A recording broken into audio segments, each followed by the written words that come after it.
Assalamualaikum warahmatullahi wabarakatuh. Bismillah. Alhamdulillahi rabbil alamin. Wassalatu wassalamu ala sayyidina Muhammadin wa ala alihi wa sahbihi ajma'in. Allahumma inna nastahdika li arsyadi amrina wa zidna ilman yanfa'una. Ada orang dikubur disiksa, bukan enggak sholat. Sholat rajin tapi ngomongin orang lebih rajin. Sedang kalau ngomongin orang itu bukan kayak duit. Kalau duit dititipin tuh berkurang. Berkurang apa nambah ya? Berkurang, nyerep. Pak Lurah ngasih bingkisan sama Pak RT. Kira-kira makin nambah makin berkurang? Kurang. Ini kayak RT kayaknya ini. Tuh begitu. Tapi kalau omongan makin kurang makin nambah. Tuh. Repot.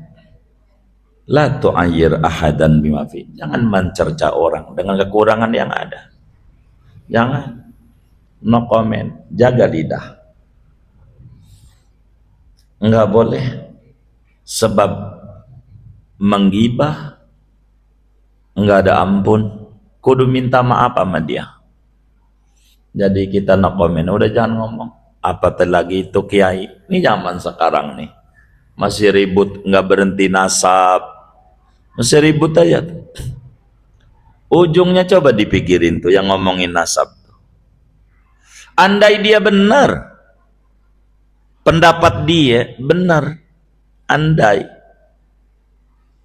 Tuh para habaib bukan cucu Nabi. Andai dia benar. Coba dipikirin nama dia. Ujungnya bukan nasab. Sampai ada Habib mau ceramah. Kagak boleh. Loh, ini ngomongin nasab, ngomongin apa? Sampai dimusuhin. Sampai ini sebetulnya apa ya? Kan dia saudara muslim, andai bukan. Kalau dia bener andai. Kan sama kayak dia.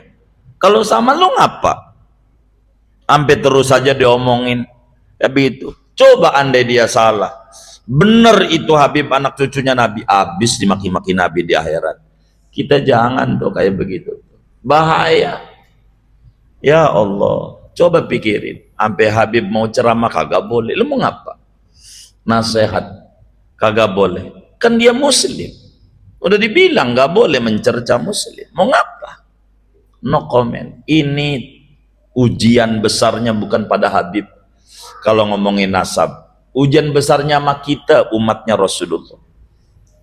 Berat kita. Ya Allah. Mau ngomongin orang. Mengapa? Nasab orang, nasab kita aja nggak jelas. Maka saya sering bilang, jangan mikirin nasab, mikirin nasib aja. Nasib kita di surga apa neraka. Bener nggak? Udah nggak ya begitu? No comment. Gitu. Sian ini, ujian besar. Bagi kita umat Nabi ngadepin. Akhirnya orang bukan gibah doang, berani kesana kemari padahal dia muslim, lahirnya sama di Indonesia. Mau apa? Sampai kayak gitu-gitu amat. Ini udah nggak bener menjurusnya kita dididik. Padahal duit kita dicolong juga kagak tuh sama si Habib. Keluarga kita dicolek juga kagak. Ngapa kita jadi marah-marah? Ini kan nggak bener. Banyak rusak. Dan ini ujian besar bagi kita, ini bahaya. Dan ini enggak ditolerir dalam agama. Begitu. Jangan. Enggak benar. Jadi kalau ada kekurangan satu dua, normal manusia. Suku mana juga kekuranganmu ada. Benar enggak? Manusia. Begitu. Ya yang salah ya kita pelan-pelan benerin. Kalau memang salah. Begitu. Bukan juga untuk kemudian memaki-maki garis keturunan. Kan nggak boleh begitu juga. Sama manusia. Ini nggak boleh kita menggibah, rugi kita, ganjaran kita hilang. Coba gibah memutuskan hubungan orang. Jadi gaya PKI baru ini ribet. Kita jangan terbawa ke sana. Bila ada orang terbawa, kita harus merenung. Si anu udah senja usianya begitu, kita harus merenung tuh Allah Kalau udah nyutik hati orang bahaya, apalagi kita yang ibadahnya dikit. Begitu aja. Kita banyakin beristighfar, baca sholawat, baca la ilaha illallah. Repot ya di zaman. Banyakin zikir. Zikir itu menghindarkan kita daripada ghibah. Ghibah bahaya. Coba berapa itu dosa, ribet. Di kubur kita disiksa, di akhirat kita disiksa, di dunia nggak ada untungnya. Ngomongin orang nggak ada untungnya, rugi ya. Kita no comment, terserah. Begitu. Maka cara kita, kalau ada orang ngomongin kita di belakang, cara kita harus mengucap alhamdulillah. Berarti kita udah di depan, tandanya diomongin di belakang. Kalau ada orang merendahkan kita, berarti kita selevel lebih tinggi, tandanya kita direndahkan. Kalau kekurangan kita diperbincangkan orang, alhamdulillah, kekurangan kita aja menarik untuk dibahas, apalagi kelebihan. Udah begitu aja, biar nggak puyang-puyang, fokus saja terus untuk dekat dengan Allah. Banyakin baca Quran, banyakin baca sholawat, banyakin baca istighfar, banyakin baca la ilaha illallah, terus saja itu, biar kita tambah tinggi derajat kita. Biarin, ntar juga bakal lewat semuanya, biarin aja. Pegel-pegel, kalau ada orang ngiri lah kita lurus, kalau enggak nganan, biarin dia ngiri sendiri. Bener nggak? Jangan orang ngiri kita ngiri, udah dibuat aja. Lidah bukan sebatas kita untuk bicara, tapi lidah menghantarkan kita menuju kedekatan dengan Allah. Lidah menjerumuskan kita bisa masuk ke kubangan neraka yang paling dalam. Di dunia sengsara, di kubur sengsara, di akhirat sengsara. Stop kita gibah. Bedakan kita orang majelis dengan orang non majelis. Harus kita lebih rapih. Jangan sampai ada orang mau ngomongin orang di depan rumah, bang, jangan di depan, dalam aja sambil ngopi.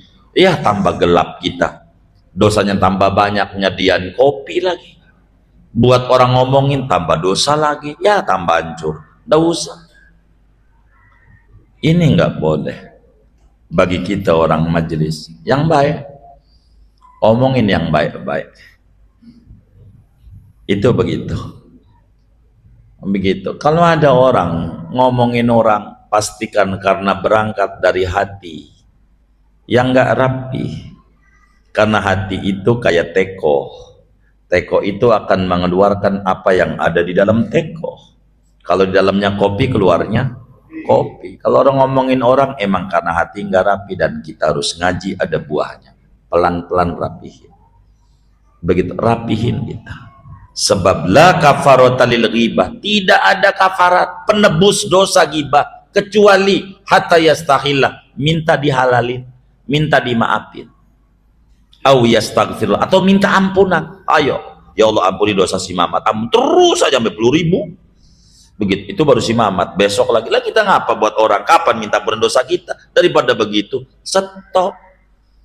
Buat apa kita ibadah banyak lalu ganjarannya buat orang? Maka kata Imam Ali Zainal Abidin, kalau boleh gibah, mendingan buat ibu saya yang udah capek, mendingan ngomongin ibu saya, ganjaran saya buat ibu lebih enak daripada buat orang. Rugi kita. Jangan sampai capek-capek ibadah lalu di akhirat zong, dan itu merupakan kerugian. Karena itu mari pelan-pelan kita rapihkan kita punya lidah. Pelan-pelan kita tata kita punya lidah, sebab bahaya daripada ghibah amat sangat besar, amat sangat besar. Kita harus konsen pada kekurangan diri kita demi kita sempurnakan tubah. Liman absara uyubahu an uyubin nas, berbahagialah orang yang selalu memandang kekurangannya, nggak mau pusing sama kurang orang lain. Si anu begini ya, itu urusan dia, yang penting selalu fokus. Tapi ngomongin kekurangan orang enggak dosa. Pada 15 tempat Syekh Nawawi tulis, di antaranya lit ta'rif.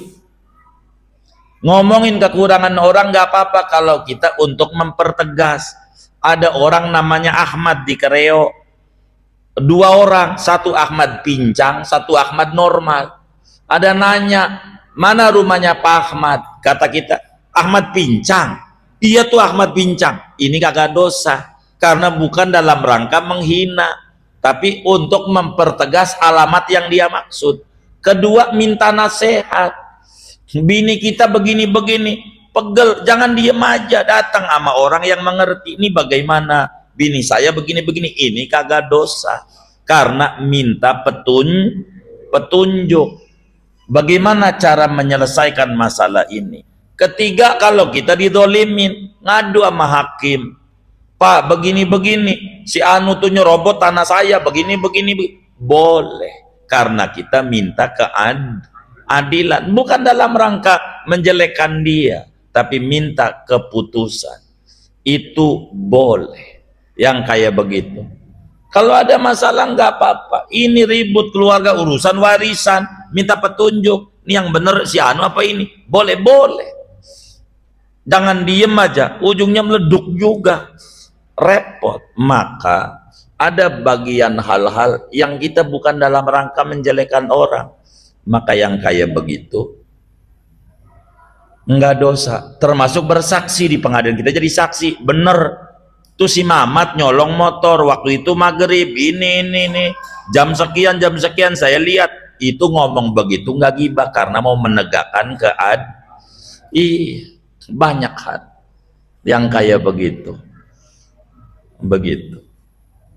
Ala kulli hal, jangan gibah, dosanya besar sekali. Wallahu a'lam bishawab. Segini aja.